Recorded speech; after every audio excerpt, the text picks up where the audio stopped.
Hello, everyone. Today I am going to be sharing my thoughts on the ninth studio album by British alternative rock pop band Coldplay. The album is titled Music of the Spheres. It just came out this last Friday. As I mentioned, it is their ninth album. They have been in the music industry now for 2 decades and have had success throughout a lot of different genres at this point. I mean, what started out as very much an alternative rock band has somewhat done the Maroon 5 pivot into top 40 EDM pop glossed Max Martin hit stuff. And so that's been a little bit cringe to watch progress, but at the same time, I'm not one of those Coldplay fans who bats an eye at them going a little bit more in the pop route. I actually find some of their stuff in the last decade to be quite enjoyable and quite euphoric, quite psychedelic, intriguing. They have an interesting ear for melody, and they utilize all of their band members, I think, a lot more successfully than other pop throwaway bands like Maroon 5, which is an example that I'm seeing a lot of people throw out as a comparison when you consider the trajectory. Both of these groups have started around the same time and were much more critically acclaimed back in the day and have slowly kind of sunken in quality to being a little bit more pandering to baseline common denominator pop music, something that I think a lot of us somewhat lament. I hear a lot of people complain that Coldplay's last greatest album was back in 2008 with Viva La Vida, and I'm just like, I don't know. I think you guys are a little too hipster in terms of being contrarian. I think that Coldplay actually had some phenomenal outputs in the last decade. I think Ghost Stories was a record that's grown on me quite a lot, and despite the flagship single Sky Full of Stars, which I find to be kind of cringe, but the rest of the record being quite strong. I actually think Everyday Life, their most recent album in 2019, was actually quite a triumph. It was a cohesive concept record that saw them being quite a lot more introspective. It was deemed a sadder record, and a lot of people, I think some people I've noticed have pointed out, is that Coldplay seemed to be going from a more euphoric, upbeat record like what they've put out with A Head Full of Dreams to then doing something a little bit more modest and somber and reflective like Everyday Life, and then of course now pivoting back to doing something like Music of the Spheres, which is a much more stadium filling, pumped up album. And I think that that's a pattern we're seeing over the last couple, album cycles for them. And I'll be honest with you, I think the reason why they made this album ultimately was because they wanted to go on tour. That was pretty much the primary objective.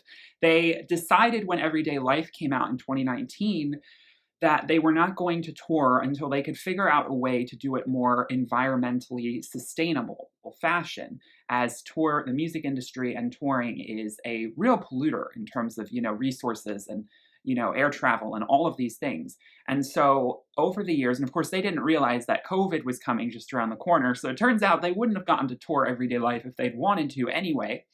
But it turns out that over the last 2 years, they've been able to approach a lot of different, clean energy companies to help create a tour. I read about it. It's very intriguing how they're going to try and, make the stadium and the people there and make all of the technology kind of self-fulfilling, using people jumping up and down to generate some sort of electricity to power the show and the lights and everything.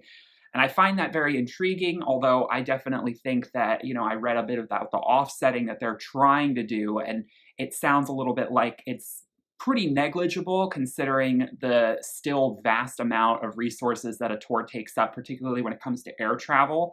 They're only going to be able to offset that a small amount when they can with fuel-efficient airlines, but some countries, they don't have fuel-efficient airlines to travel through to, and so they're still not really getting rid of the footprint in a way that I think a lot of people think would make that much of a difference. They also have vowed to plant a tree for every ticket that has been sold for this tour.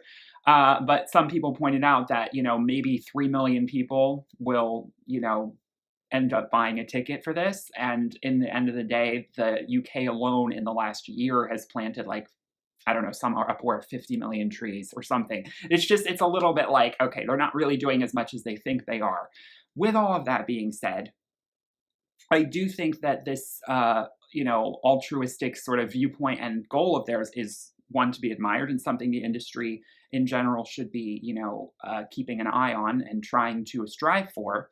But I think that when we look at Music of the Spheres, we're definitely looking at an album that is definitely geared to the stadium, compared to an album like Everyday Life, which was much more intimate.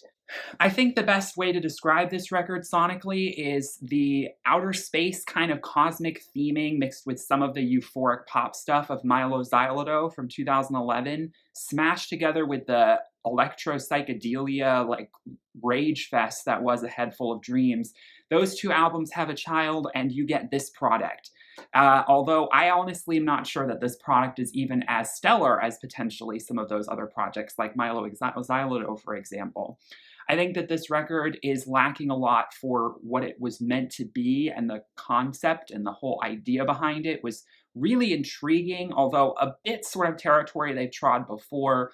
It's this semi-spiritual, new age, cosmic, music of the spheres, seemingly looking to space and the wonder of it and the futurism. I understand completely this sort of Coldplay-esque kind of romanticism of this fantasy utopian ideal of music being the weapon, so to speak. I think they say music is the weapon in Everyday Life on the track Arabesque. And this idea of like using music, My Universe music video, for example, to illustrate how music is the ultimate force against, the decaying earth that is like, dying due to all of these other factors, negative forces. They even portray it so literally as this planet being consumed by anti-music alien forces that are coming to take over and get rid of all music on the across all universes. And so BTS and Coldplay are sort of these rebel musicians who are, using the power of song and dance to fight against being sucked into this black hole. It's an interesting take on, a trope that's started in like hippie kind of movement in a much more sort of artistic and metaphorical way that they're very much in your face about, I think, in this form. And it takes a little bit of the punk edge out of it just because it is so kind of almost over sanitized and over on the nose that it becomes a little cringy. It's like seeing a, Love Wins in, psychedelic paint painted on a beauty parlor. It just loses a little bit of its mystique and intrinsic interest because it just sounds a little vapid and like, face value.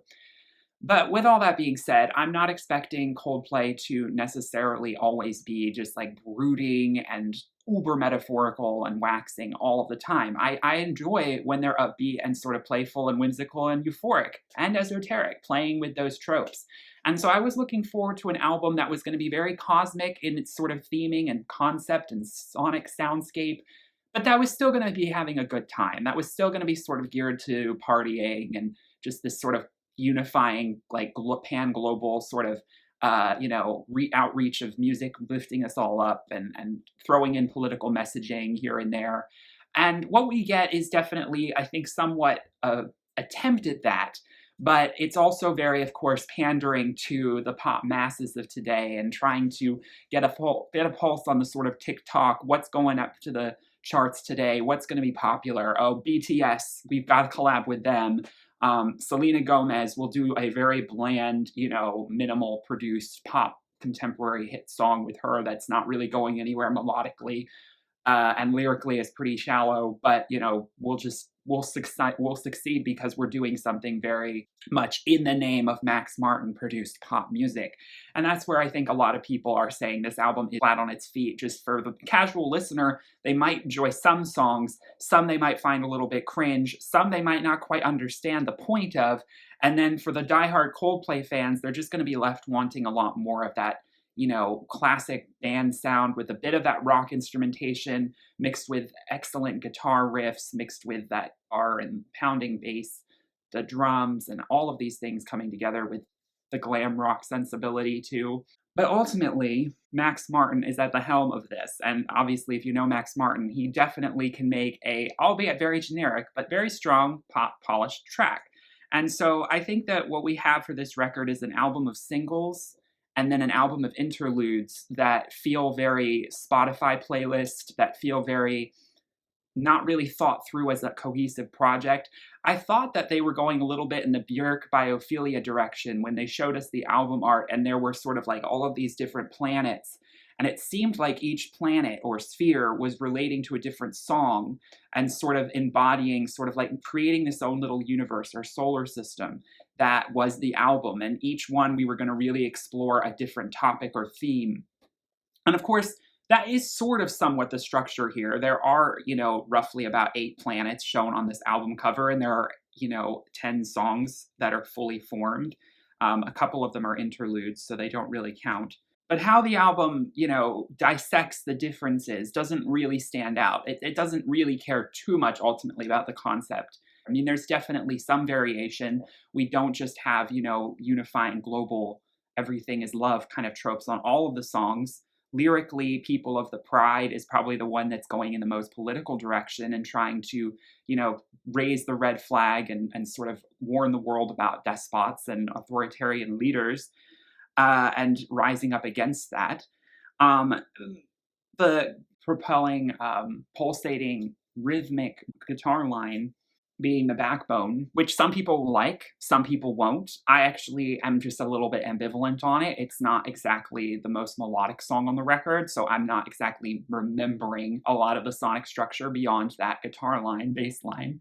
But I can appreciate the song for at least trying to be a little different from the rest that we're given here. It doesn't sound like Max Martin had any involvement. Can I just say that these interludes serve absolutely no purpose on this record? They're supposedly called Music of the Spheres, which is the first one. The second one that's supposedly the star emoji is called Alien Choir, which is the most interesting sounding, but far too short. And then we have Human Heart, which is an actual song.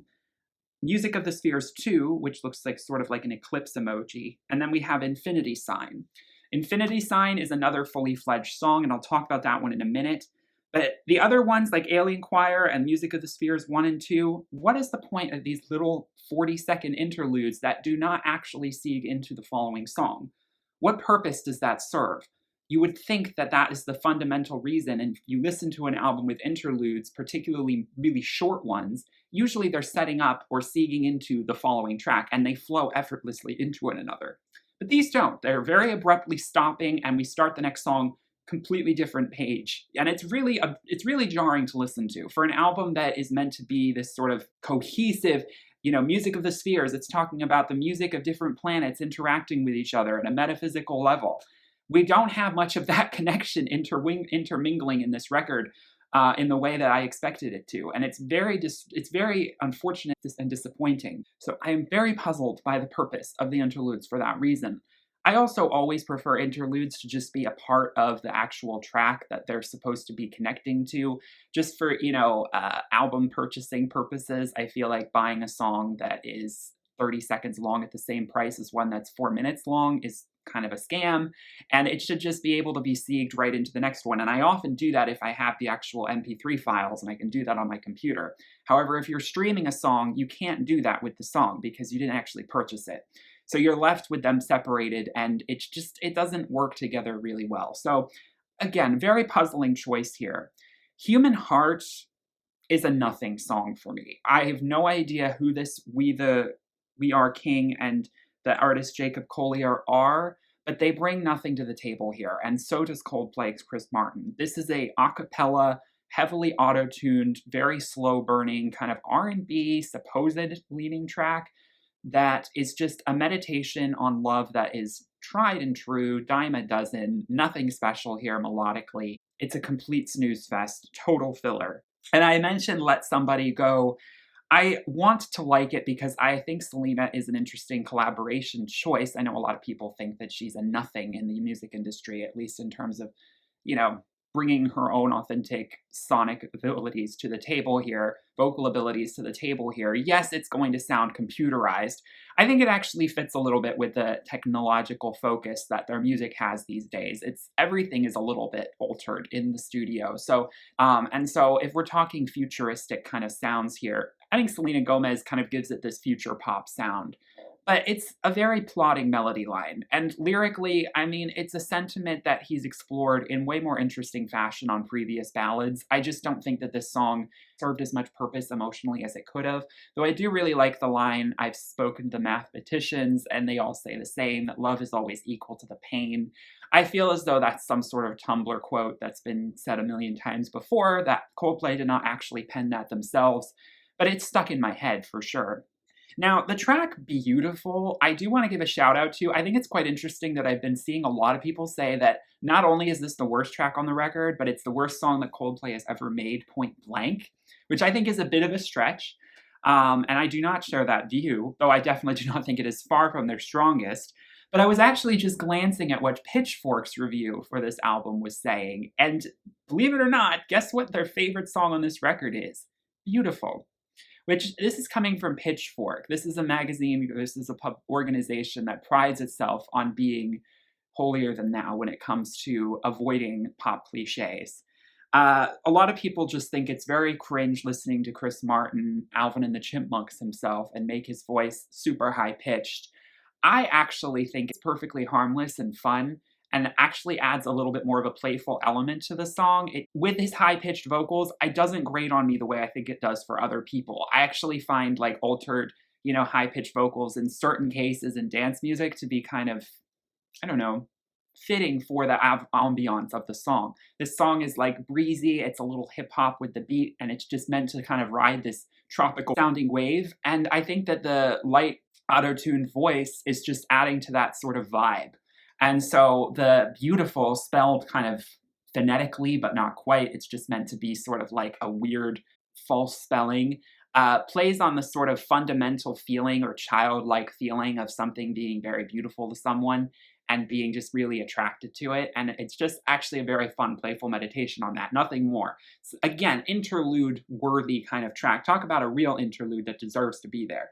Nothing special on its own, but when you're listening to the whole record, it's just a vibe. I have no problem with it. My Universe, the Coldplay and BTS song, I'm going to talk about this along with Higher Power. These are two singles that actually do a lot more for me than they really should. When I first heard both of these songs, especially Higher Power, I was like, see, this is Coldplay just doing Coldplay meet Max Martin in the studio and just wanting to fill stadiums. I don't necessarily think it's anywhere near their strongest work. However, if they're going to give us pop dance music, I think that this is actually not a bad product. It's well produced. It's got electro pop mixed with rock influence. I love the broken up stuttering production on My Universe, especially towards the end. I think it does kind of give it a bit of a Tumblr, and I mean that not in the website form, but like everything being mixed together and spitting out in a kind of fun, fantastical fashion. I think BTS rapping / vocal production on this song is comparable to Chris's, and they have a nice back and forth. I think that, I'm not a big BTS fan by any means, but I'm guessing that this is reminiscent of sounds on their other projects, which is sort of this band stand filling electro pop that is very charged energetically, and you definitely get that. It's a song that gets you going, it gets your blood pumping. Infinity Sign, I think is fitting to put right after. It's a semi-ambient hypnotic electronic track with chanting crowds in the background, building up, swelling, and sort of subsiding to just I can definitely see it working well as an interlude for a stadium tour. And you can't help but think, that everyone needs to jump up and down. Like, I can imagine they made this song specifically so that they could get everyone to just jump up and down with their hands in the air for like 2-3 minutes so that they can generate more power for this tour. And I find that kind of interesting that it was just very glaring to me what this song's purpose was for that. But you know what, if they're going a little bit more in the ambient, psychedelic, hypnotic trance kind of lane with songs like these, and I actually was expecting more of it from this record. I'm surprised by how, I don't want to say slow, but songs like Humankind and People of the Pride and Human Heart, there's just so little of that electro trance ambient stuff that I was expecting more of from a lot of the songs on this project, given the scope of it, how psychedelic and, esoteric it's meant to be. But the final closing track on this record that does bear, I think, the entire concept in its own 10-minute opus-like package is Coloratura. And I've heard this song for several months now, as Coldplay bafflingly put it out a lot sooner than I think they should have. I feel like they should have saved the best for last. And if had they put this song originally as something we'd heard on the album release date, we would have been, I think, a lot more generous in our album reviews, because this would have been the first time we heard it. And we would be so blown away by it. It would be the last song, it would be fresh in our minds. This is Coldplay at their best. They're fully not just playful and psychedelic, but at the same time, very conscious of the weight of the lyricism. The lyricism is a lot more thought through, metaphorical, whimsical, puzzling at times. It's meant to, cause meditative thought.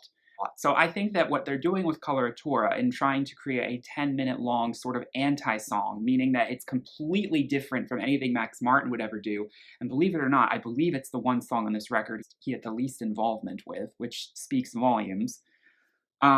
This panoramic, multi-segmented, musical odyssey that they take you on is meant to lift you up off the earth and drop you back down. It's the perfect example or metaphor for taking one of those ships up into the stratosphere, leaving gravity for a few minutes just to witness it, and then come plunging back down. This kind of like succinct, journey, which is exactly what I thought the entire album was going to be. In this crazy world, I just want you.